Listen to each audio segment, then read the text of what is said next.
नमस्कार मंडळी, क्रिश्वीज लॉग या आपल्या चॅनलमध्ये आपणा सर्वांचं अगदी मनापासून स्वागत आहे. तुम्हाला माहीत आहे का की हळदीचं दूध योग्य पद्धतीने, योग्य वेळी आणि योग्य प्रमाणामध्ये पिणं हे तुमच्या एकूण आरोग्यासाठी चमत्कारापेक्षा कमी नाही आहे. जर तुम्ही ते दररोज नियमितपणे पिण्यास सुरुवात केली तर त्याचे फायदे इतके खोल आणि आश्चर्यकारक आहेत की कोट्यावधी रुपयांची महागडी औषधे, मोठ्या रुग्णालयांमध्ये उपचार आणि दीर्घकालीन औषधे देखील फक्त एक ग्लास गरम हळदीच्या दुधाइतकाच परिणाम साध्य करू शकत नाही. एका ग्लास गरम दुधामध्ये थोडीशी हळद मिसळल्याने लोकांना वर्षानुवर्षे त्रास देत असलेल्या 12हून अधिक गंभीर समस्या पूर्णपणे बऱ्या होऊ शकतात. या व्हिडिओमध्ये मी तुम्हाला प्राचीन आणि विश्वासार्ह आयुर्वेदिक ग्रंथ अष्टांग हृदयममध्ये तपशीलवार वर्णन केलेली तीच अनोखी आणि सरळ आयुर्वेदिक माहिती समजावून सांगणार आहे. हा तोच मजकूर आहे जो महान आयुर्वेदिक माहिती विद्वान वाग्भटजी यांनी हजारो वर्षांपूर्वी विचारपूर्वक हा ग्रंथ लिहिलेला होता. त्यांच्या सखोल अनुभवाच्या आणि व्यापक अभ्यासाच्या आधारे या मजकुरामध्ये वाग्भट ऋषी जे हळदीचं दूध कधी प्यावं, योग्य पद्धत आणि योग्य प्रमाणामध्ये स्पष्टपणे आणि व्यापकपणे स्पष्ट करतात. वरवर पाहता हळदीचं दूध पिणं सोपं वाटतं, तथापि जर कोणी योग्य ज्ञानाशिवाय ते सेवन केलं तर ते अनेकदा गंभीर चुकासुद्धा करतात, ज्यामुळे फायदे मिळण्याऐवजी शरीराला नुकसान होतं. आयुर्वेद स्पष्टपणे सांगतो की प्रत्येक मानवी शरीराचे स्वरूप वेगळे असते. आपलं शरीर प्रामुख्याने 3 प्रकारांमध्ये विभागलं गेलं आहे: वात प्रकृती, पित्त प्रकृती आणि कफ प्रकृती. जर एखाद्याला त्यांच्या शरीराचा प्रकार माहीत नसेल आणि तो दररोज हळदीचं दूध पिण्यास सुरुवात करतो तर त्याचे अनेकदा प्रतिकूल परिणाम होऊ शकतात आणि आरोग्याला गंभीर हानी पोहोचवू शकतात. म्हणून कोणताही उपाय करण्यापूर्वी अचूक माहिती असणं अत्यंत गरजेचं आणि महत्त्वाचं आहे. वाग्भट ऋषींनी या 3 स्वभाव ओळखण्याचे अतिशय सोपे आणि सरळ मार्ग सांगितले आहेत. आता मी सोप्या भाषेमध्ये हळदीचं दूध कधी प्यावं, किती प्यावं आणि ते कोणत्या आजारांना दूर करण्यास मदत करतं हे स्पष्ट करणार आहे. पण त्यापूर्वी माझी एक छोटीशी विनंती आहे. हा व्हिडिओ तुम्ही शेवटपर्यंत काळजीपूर्वक पहा. जर तुम्हाला येथे दिलेली माहिती योग्यरित्या समजली तर तुम्ही तुमचं आरोग्य पूर्वीपेक्षा अधिक मजबूत बनवू शकता. जर तुम्हाला हा व्हिडिओ उपयुक्त वाटला तर कृपया व्हिडिओला लाईक करा आणि तुम्ही हा व्हिडिओ नक्की कुठून बघत आहात हे पण मला कमेंट बॉक्समध्ये नक्की सांगा. तर चला सुरुवात करूया. प्रथम, हळदीचं दूध कोणत्या लोकांना सर्वात जास्त फायदेशीर आहे आणि ते पिताना कोणत्या व्यक्तींनी काळजी घ्यावी हे समजून घेऊया. ही माहिती खूप महत्त्वाची आहे आणि उपयुक्त आहे, परंतु दुर्दैवाने यूट्यूबवर खूप कमी लोक ते योग्यरित्या स्पष्ट करतात. पहिला आणि सर्वात महत्त्वाचा नियम म्हणजे हळदीचं दूध पिण्यापूर्वी तुमच्या शरीराचे स्वरूप समजून घेणं अत्यंत महत्त्वाचं आहे. याचा अर्थ तुमचं शरीर वात, पित्त, कफ आहे की नाही हे समजून घेणं. आता वात म्हणजे काय यावर चर्चा करूया. जर तुमचे हातपाय वारंवार दुखत असतील, तुमचे सांधे कडक राहत असतील, तुमचे गुडघे दुखत असतील, तुम्हाला तुमच्या पाठीमध्ये किंवा कमरेमध्ये ताण जाणवत असेल, तुमची हाडे कमकुवत वाटत असतील, थोडं काम करूनही तुम्हाला श्वास घेण्यास त्रास होत असेल, तुम्हाला दम्यासारख्या समस्या असतील आणि तुम्हाला तुमच्या शरीरामध्ये वारंवार अशक्तपणा, सुस्ती आणि थकवा जाणवत असेल, मग समजून घ्या की तुमचं शरीर वात प्रवृत्तीचं आहे आणि सध्या तो असंतुलित आहे. अशा परिस्थितीमध्ये तुमच्या वात स्वभावाचं संतुलन राखणं अत्यंत महत्त्वाचं बनतं. आता पित्त स्वभाव म्हणजे काय ते समजून घेऊया. जर तुमचा चेहरा जवळजवळ नेहमीच तेलकट असेल आणि तुम्हाला वारंवार मुरुमे येत असतील, फोड येत असतील किंवा मुरूम तुमच्या चेहऱ्यावरती येऊ लागतात, तुम्हाला पोटामध्ये जळजळ जाणवते, गरम किंवा मसालेदार पदार्थ खाल्ल्याने अस्वस्थता वाढते, ही सर्व चिन्हे सूचित करतात की तुमच्या शरीरातील पित्त स्वभाव खूप वाढला आहे आणि त्यावर नियंत्रण ठेवण्याची आवश्यकता आहे. आता तिसऱ्या स्वभावाबद्दल आपण बोलूया, ज्याला कफ स्वभाव म्हटलं जातं. जर तुम्हाला सर्दी, खोकला, फ्ल्यू किंवा मग हवामानामध्ये थोडासा बदल होऊन हलका ताप आला आणि श्लेष्मा लवकर तयार होऊ लागला, तुमची प्रतिकारशक्ती कमकुवत राहिली आणि तुम्हाला तुमच्या शरीरामध्ये थकवा आणि जडपणा जाणवत असेल तर ही सर्व चिन्हे सूचित करतात की तुमचा कफ स्वभाव असंतुलित आहे. असे लोक सर्दी सुरू होताच किंवा हवामान बदलताच आजारी पडतात. मंडळी, आयुर्वेदानुसार जर तुम्ही या 3 स्वभावांना पूर्णपणे समजून आणि ओळखून हळदीचं दूध प्यायले तर तुम्हाला त्याचा 100% फायदा होईल. हे संपूर्ण ज्ञान अष्टांग हृदयामध्ये खोलवर स्पष्ट केलं आहे आणि या समजुतीने ते सेवन केलं पाहिजे. आता आपण अशा आजारांकडे वळूया ज्यावर हळदीचं दूध आश्चर्यकारक परिणाम करतं. जर तुम्हाला हवामान बदलामध्ये सर्दी, खोकला, फ्लू आणि सौम्य ताप जर येऊ लागला तर हे स्पष्टपणे सूचित करतं की तुमची कफ प्रकृती बिघडली आहे. अशा व्यक्तींसाठी योग्य वेळी योग्य प्रमाणामध्ये हळदीचं दूध पिणं अत्यंत महत्त्वाचं बनतं. मंडळी, लक्षात ठेवा, ज्यांना कफाचं असंतुलन आहे त्यांनी झोपायच्या आधी हळदीचं दूध प्यावं. पण इथे लोक सर्वात मोठी चूक करतात. बहुतेक लोक एका ग्लास दुधामध्ये 1 किंवा 2 चमचे हळद घालतात, जे पूर्णपणे चुकीचं आहे. म्हशीचं दूध कधीही हळदीच्या दुधासाठी वापरू नका. शुद्ध गाईचं दूध सर्वोत्तम मानलं जातं आणि जर गाईचं दूध उपलब्ध नसेल तर बकरीचं दूध आणखी आरोग्यदायी आणि चांगला पर्याय मानला जातो. आजकाल शुद्ध गाईचं दूध मिळणं थोडं कठीण आहे, परंतु जर ते उपलब्ध असेल तर ते शरीरासाठी अत्यंत फायदेशीर ठरतं. आता हळदीच्या योग्य प्रमाणाचा प्रश्न येतो. लक्षात ठेवा, फक्त 1 ग्रॅम किंवा अर्धा चिमूटभर पुरेशी आहे. जसं आपण खूप हलकं मीठ घालतो तसंच हळद देखील खूप कमी प्रमाणामध्ये दुधामध्ये घालावी. जर तुम्हाला हवं असेल तर तुम्ही ते अधिक पौष्टिक आणि चवदार बनवण्यासाठी 1 चमचा मधही घालू शकता.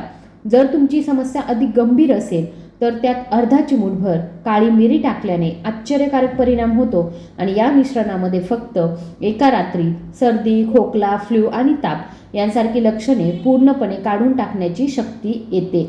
तर मंडळी, चला पुढे जाऊया आणि आणखी एक मोठा आणि आश्चर्यकारक फायदा आपण समजून घेऊया.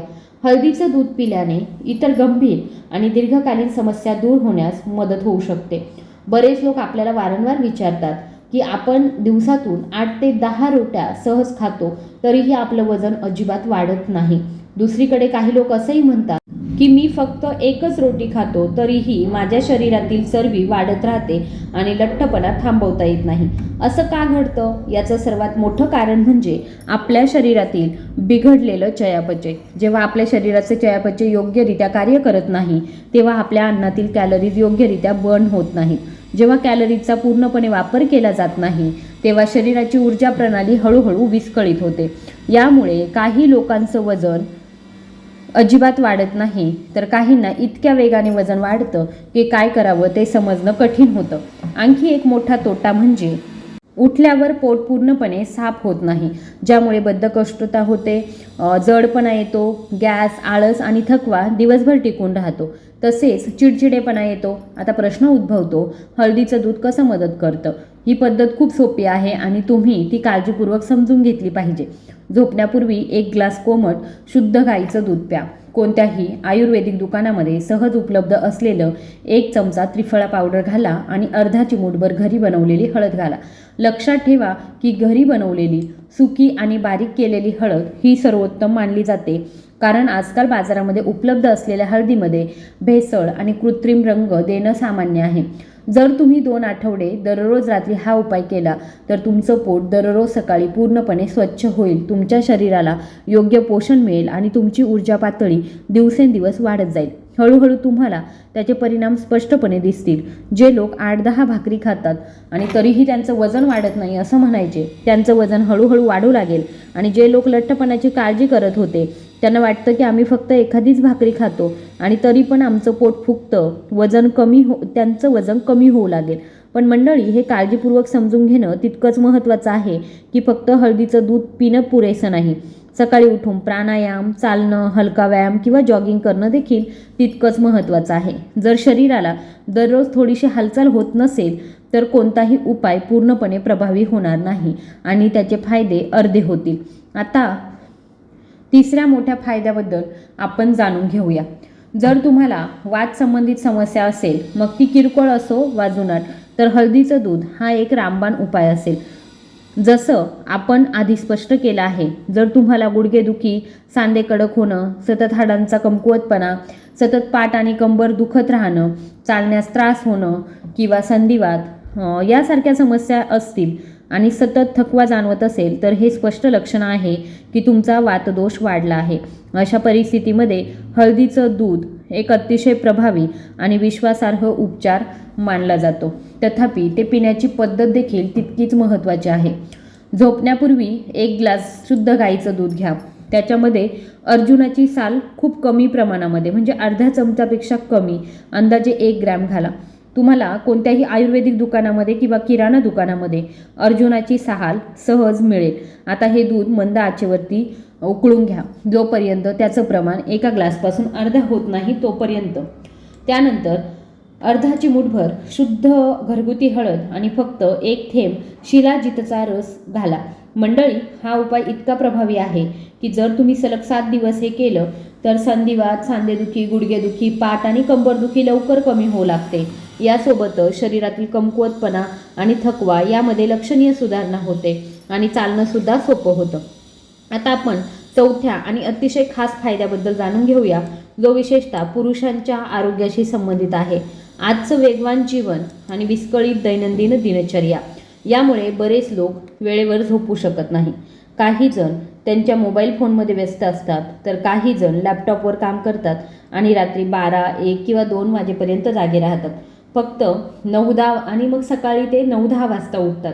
अशा प्रकारची अनियमित झोप शरीराचे हार्मोनल संतुलन पूर्णपणे बिघडवते. जेव्हा हार्मोन असंतुलित होतात तेव्हा शरीराच्या सर्व प्रणाली हळूहळू बिघडतात. ताण वाढतो, अशक्तपणा येतो, सुस्ती कायम राहते आणि मानसिक चिंता लक्षणीयरित्या वाढते.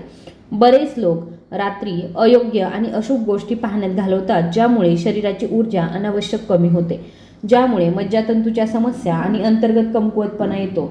तर या प्रकारची अंतर्गत कमकुवतपणा दूर करण्यासाठी हळदीचं दूध कसं प्यावं हे समजून घेऊया.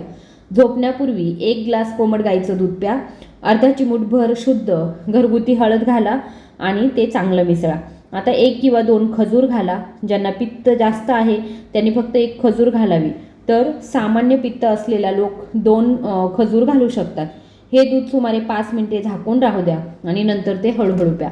जर तुम्ही हा उपाय महिनाभर सातत्याने केला तर तुमच्या शरीरातील अंतर्गत कमकुवतपणा हळूहळू नाहीसा होऊ लागतो, ऊर्जा वाढते आणि तुमची जुनी चपळता परत येते. आता 5व्या आणि सर्वात महत्त्वाच्या फायद्याकडे वळूया. जर तुमचे केस वेगाने गळत असतील, तुमचे केस पातळ होत असतील, टक्कल पडण्याची तुम्हाला चिन्हे दिसू लागली असतील किंवा तुमचे केस पूर्वीची चमक गमावले असतील, तर ही काही छोटी समस्या नाही. आजकाल पुरुष आणि महिला दोघांनाही या समस्येचा खूप सामना करावा लागतो. पुरुषांमध्ये केस गळणं बहुतेकदा पुढच्या भागातून सुरू होतं आणि हळूहळू बाजू आणि मागचा भाग पातळ होऊ लागतो. महिलांमध्ये केस विंचरताच मुठभर केस गळू लागतात. जर तुम्हाला फक्त 3 ते 4 दिवसांमध्ये केस गळणं लक्षणीयरित्या थांबवायचं असेल तर एक अतिशय प्रभावी पद्धत काळजीपूर्वक विचारात घ्या. या उपायाचे वर्णन अष्टांग हृदयममध्ये देखील करण्यात आलेलं आहे. झोपण्यापूर्वी 1 ग्लास गाईचं दूध घ्या. थोड्या प्रमाणामध्ये अर्ध्या चमचापेक्षा कमी आवळा पावडर, ज्याला आपण आवळ्याची पावडर जी बनवतो ती पावडर, आणि त्याच्यामध्ये अर्धा चमचा चिमूटभर हळद घाला आणि दूध हलकंसं उकळवून घ्या. हे दूध दररोज सेवन करू नये. आठवड्यातून 3 ते 4 वेळा हे दूध सेवन करावं. 1 दिवस वगळून द्यायचं आहे. आणखी एक महत्त्वाचा टप्पा म्हणजे हे करणं सकाळी उठून रिकाम्या पोटी चांगलं राहतं. त्याचबरोबर बालायम करायचं आहे. बालायम म्हणजे नखे घासण्याचा व्यायाम. दोन्ही हातांच्या नखांना किमान 5 मिनिटे जोरात एकत्र घासणं. पण मंडळी, फक्त व्यायाम करणं पुरेसं नाही, ते करताना मानसिकदृष्ट्या सकारात्मक राहणं देखील खूप महत्त्वाचं आहे. तुमचे केस गळणं थांबत आहे आणि नवीन केस वाढत आहे हे लक्षात ठेवा. जेव्हा तुम्ही सकाळी आणि संध्याकाळी हा व्यायाम कराल तेव्हा तुम्हाला काही आठवड्यांमध्ये स्पष्ट परिणाम दिसतील. ज्यांना बराच काळ टक्कल पडत आहे त्यांनाही हळूहळू लहान लहान केस उगवताना दिसतील. काही महिन्यांमध्ये हे केस मजबूत आणि चमकदार होतील. हा व्यायाम सकाळी कोमट पाणी पिल्यानंतर सुमारे 1 तासाने किंवा जेवणापूर्वी अर्धा तास आधी करावा आणि संध्याकाळी रिकाम्या पोटी पुन्हा करावा. जर तुम्ही नियमितपणे त्याचा सराव करत राहिलात तर तुम्हाला तुमचे केस पूर्वीपेक्षा जास्त दाट, मजबूत आणि चमकदार होताना दिसतील.